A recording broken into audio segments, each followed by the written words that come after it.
will never hang out with a white boy again. This white boy came to pick me up because, you know, I was trying to get that little diddly dick. And as soon as we get into the car, he's smiling at first and then he starts looking at me weird. I'm just like, okay, whatever. So we drive to his house. His mom is... I'm not gonna be able to get through this. His mom is there and she looks fucking terrified when she looks at me. I'm like, okay, whatever. I'm probably the first bad bitch that he brought to this house. I'm sorry. So we go into his room. You know, we're just chilling, watching a movie, whatever. And then his mom pulls him out of the room. When he comes back, he asks me, do you need to go to the hospital? I'm like, no. Why the fuck would I need to go to the hospital? He looks at me. He's like, oh, me and my mom noticed that your scalp is peeling off. It was my fucking lace. My fucking lace friend. I'm like, what? And I run into the bathroom and I'm looking in the mirror. I look in the mirror and I see a whole part of my lace is lifted up. Once I told him it was my hair, he got mad and called me a catfish. He made me Uber myself home. Oh, we ain't never getting out this platypus. We finna have a COVID-22, COVID-23, COVID-24. We ain't ever getting out this pandemic because of this foolishness. I order food every single day. I am a hungry bitch. I use DoorDash and they have like this no contact delivery thing. And usually when the delivery person arrives, they call me to let me know that they have my food. I always tell them to leave it at the front porch and I'll go get it. And so they leave it at the front porch and then they drive away. Well, yesterday when I ordered Chipotle, this Dasher called me to let me know that he was here. I told him to leave it at the front and he just stood in my front porch for like 5 minutes. Once he realized I wasn't coming out, then he left. Weird vibes. Like I was scared to get the food even after he left because I thought he was gonna jump out the bushes. So this is what I got. I got a burrito, and in Chipotle you have the option to like double wrap your burrito with the tortilla. I didn't get that, but if I did, it would have showed up on here. Usually when I get my food, I just bite into it. But this time I decided to check it because this guy was giving me such bad vibes. He had the audacity to double wrap it with the tortilla to hide the fact that he took a huge chunk. Storytime how 2 girls at my school were pregnant by the same guy. Let's get into it. So there was this one girl that went to my school. Let's call her Nami. Nami was the definition of problematic. She beat up everybody. Talked the most shit because she knew she could back it up. But yeah, my good sis Nami, she wasn't strong. She was strong. Another thing about her is that she was the plug for everything. She had chargers. She had food. She was the plug for everybody. There was this one really popular boy at our school. He was like the finest boy at our school. Now, mind you, Nami was not that cute. But he started messing with Nami and everybody knew that he was playing her. She swore up and down that everybody was just mad. That everybody was just a hater. He was a player in a heartbreaker, child. We knew what was up. Well, rumors started going around that Nami was pregnant. But she never confirmed it until she got word that that popular guy that she was messing with another girl. Well, rumors started going around that that girl was pregnant too. Nami was not having it. She took it upon herself to start going off on her Instagram story. Started posting receipts. And I have some of these posts on my Instagram story, so make sure to go check it out. In one post, she confirmed that she was pregnant. She also said she was gonna beat up that girl the next day. They had to call the ambulance. Y'all like for part 2? Part 2 of how 2 girls at my school were pregnant by the same guy. Let's jump right into it. So like I said, Nami was going off on her Instagram story, confirmed that she was pregnant. I have some more of the receipts on my Instagram story, so make sure to go check it out. She said that she was gonna beat up that other girl that her man was messing with the next day. The next day came, babes, it came. Baby, I was just walking the second period and I see Nami. Drop her shit and start swinging. She's going crazy. When I tell y'all this girl can fight, well, the other girl got beat up pretty bad and they had to call an ambulance. Multiple ambulances. And apparently that girl was pregnant, but she ended up losing her baby in the fight. You have the video of this fight. I can't post it because I don't want Nami to come for me, but also because it's graphic because the other girl lost her baby during that fight. Things only got worse from there. So apparently this complete other girl was also pregnant by Nami's man. Nami was not having it. Since Nami got expelled because she beat up that other girl so bad, she pulled up to this new girl's house. This is where things get insane. Like for part 3.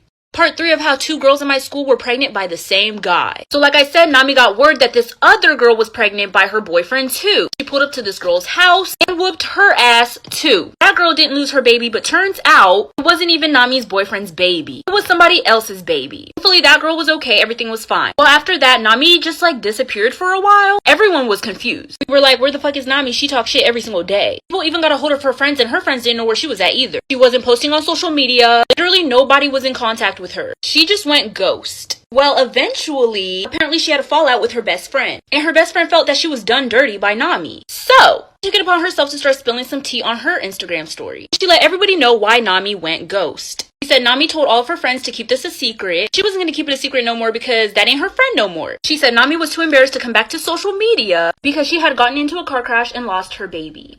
Storytime about my boyfriend's crazy ex-girlfriend and how she tried to kill me. So I've had problems with my boyfriend's ex-girlfriend multiple times before. First met her when she DM'd me going off on me because I was dating her ex. Well, she apologized and we became really good friends. We actually got really close. We got so close to the point where she actually moved in with me. I even introduced her to my other friends and we all became really close. One day my dad comes over to my apartment and after he left, she was being really weird. She wouldn't talk to me, she was ignoring me, she was being really short with me. Over the next week or so, I noticed my other friends becoming really distant. Well, one of my friends decided to finally talk to me. She told me that my boyfriend's ex-girlfriend told all of them that when my dad came over, he had grabbed her butt and she told me about it. I didn't do anything, which was a fat lie. That's not even the half of it. She lied to everyone about having cancer so she could get money. She tried to start a fight with me because she claimed I stole her stuff. She blocked me after that. Well, one day one of my really close friends that she was also friends with sent me a post she made on her Instagram. She posted a dead dog and captioned it, "My heart is torn. I accidentally ran over my dog." It was my dog. Like for part 2. Part 2 about my boyfriend's crazy ex-girlfriend and how she tried to kill me. So like I said, my boyfriend's crazy ex-girlfriend posted a dead dog on her Instagram, captioned it saying she was so sad she accidentally ran over her dog. Well, it was my dog. At this time, I'm not home, so I immediately go home. Like I said, she lived with me and I could tell that that picture was taken in the front of my apartment. But when I pull up, I see her looking out our window. When she sees me, she runs away from the window. I'm livid at this point. This bitch killed my dog. So I run to get into my apartment and she meets me at the door. She tells me that there's a fire in our apartment, to leave all my belongings outside. So I drop my phone, purse, keys, and we run up to the apartment. She shows me the fire, says she's gonna go get help, and runs out of the apartment and closes the door behind her. Get a bucket and fill it up with water and put some of the fire out. While I think my boyfriend's ex is going to go get help. Well, the fire started growing faster and I needed to ditch and get out of the apartment. When I tried to get out, I noticed that the lock on the door was changed. The part where you put in your key to get into your apartment was on the inside facing me. I didn't have my keys because she told me to leave them outside. Like for part 3. Part 3 of my boyfriend's crazy ex-girlfriend and how she tried to kill me. My boyfriend's crazy ex-girlfriend locks me inside my apartment while there's a fire and I couldn't get out because she changed the lock on the door. So I knew my only choice was to put out the fire unless I wanted to jump out the window. Well, the smoke is getting really thick at this point. The fire had not gotten out of hand yet, so there was still a chance that I could put it out and save my stuff and my life. I know I should have jumped out the window, but I wanted to save my stuff too. So I open up my window and start filling up that same bucket of water over and over again. And I keep pouring it on the fire, damn near about to pass out because of the smoke. The fire eventually does go out. And then I jump out the window because that's the only way for me to get out. But as I'm walking away from the apartment, my boyfriend's ex is standing there and she gives me this look. She was annoyed that I was alive. When the firefighters and the police arrive, the police start questioning everyone, and when they question me, I tell them that she tried to kill me and also put everybody else in the apartment's life in danger too. But after they took her down to the station to question her, she confessed to everything, including killing my dog. Now she's serving time in jail for attempted murder of me and my neighbors. Time of why I'll never ride in a subway ever again. I was on my way home after spending the weekend with my friend. I sit on this bench waiting for my train. This bench was right in front of this wall. It was placed on the edge of the wall where you would like turn the corner. And on that wall behind me, there was a ledge. So I had all my bags and I had my water bottle and I put it on that ledge. At the subway station, there was only like 3 people. Mind you, it was like nighttime. I noticed this creepy old man with a cane. Something in me was telling me to just Uber home. But I just stayed at the subway station because really nothing was going on for me to feel like that, if that makes sense. So I just ignored that feeling and waited for my train. I turned around to get my water bottle so I could get a sip of it. I noticed this man standing right on the corner of the wall and he was not there before, so I was kind of creeped out. He just smiles and waves at me, so I smile and wave back. I get my water bottle and I take a sip from it. Well, the train finally arrives and I start to get my bags together so I can get on the train. By the time I got everything together, it seemed like everybody else had already gotten the train except for the old man with the cane. As I was about to get on the train, he stopped me. He said not to get on the train because the man that appeared behind me had switched out my water bottle when I wasn't looking. It's a good thing I didn't get on the train. Or was it? Like for part 2, because this is where things start to get really weird.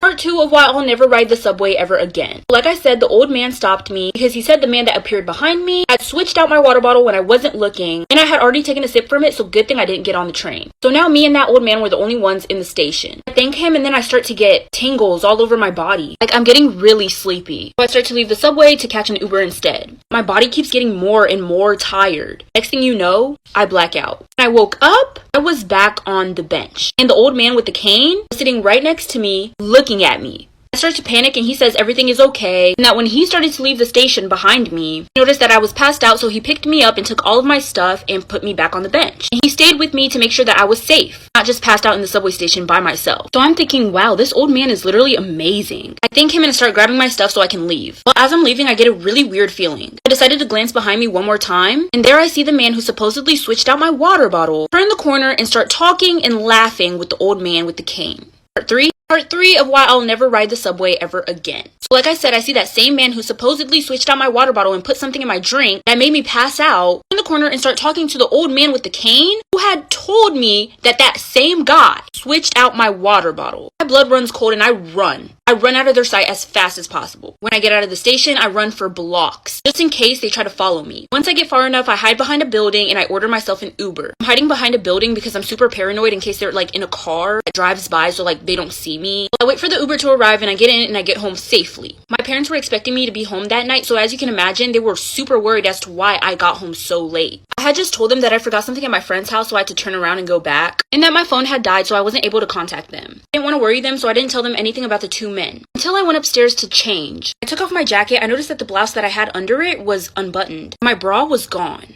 And when I take off my pants, I see blood. That's when I run and tell my parents, like for part 4. And in part 4 of why I'll never ride the subway ever again. So like I said, after that really weird encounter with those two men at the subway station, I get home safely and I start to undress, but when I take off my jacket, I noticed that the blouse that I was wearing under it was unbuttoned. My bra was gone. And when I took off my pants, there was blood. If you know what I mean. That's when I start crying and I run to tell my parents exactly what happened. I told them that I didn't tell them before because I didn't want to scare them. They were really understanding, and the next day we went to the hospital. Well, once I got checked, they said they found wooden splinters inside of me. I must have not even felt that because of all the adrenaline that I had running through my body. And then I start to think, but why would there be wood? And then I remember that that old man's cane was wooden. After we left the hospital, my parents and I filed a police report. They opened an investigation and asked me to describe what the men looked like. They said they would check out the cameras at the subway station. But when they got there, they were told that that subway station didn't have cameras. And so they decided to take DNA samples from my clothing that I wore that night. And a match actually came back, like for part 5. Part 5 of why I'll never ride the subway station ever again. So once they took DNA samples from my clothing from that night I was at the subway station, they found a match, and yup, it was that old man with the cane. But there was only one DNA match, and it was just that old man with the cane. I was able to tell them, like, yeah, that was that same guy with the wooden cane. Well, it turns out the old man with the cane was already in the system. He had gotten arrested before. He had attempted to murder and sexually assaulted his own niece. Had got let off on parole. There was so much evidence against him, and also the fact that he tried something similar on his niece. They arrested him again. I also forgot to mention they took samples of his wooden cane, like the splinters that were found inside me. They matched it up to be like the same kind of wood. Anyways, so we go through the court proceedings and stuff, and now he's locked up for like 20 years, I'm pretty sure. I never rode in that subway station ever again, and I don't plan on riding in any subway station ever again. And that other man that helped the old man with the cane is still somewhere out there because there wasn't enough evidence against him. I'm stubborn as they come, won't stop until I'm done. And I got a taste of it, but I don't wanna be famous.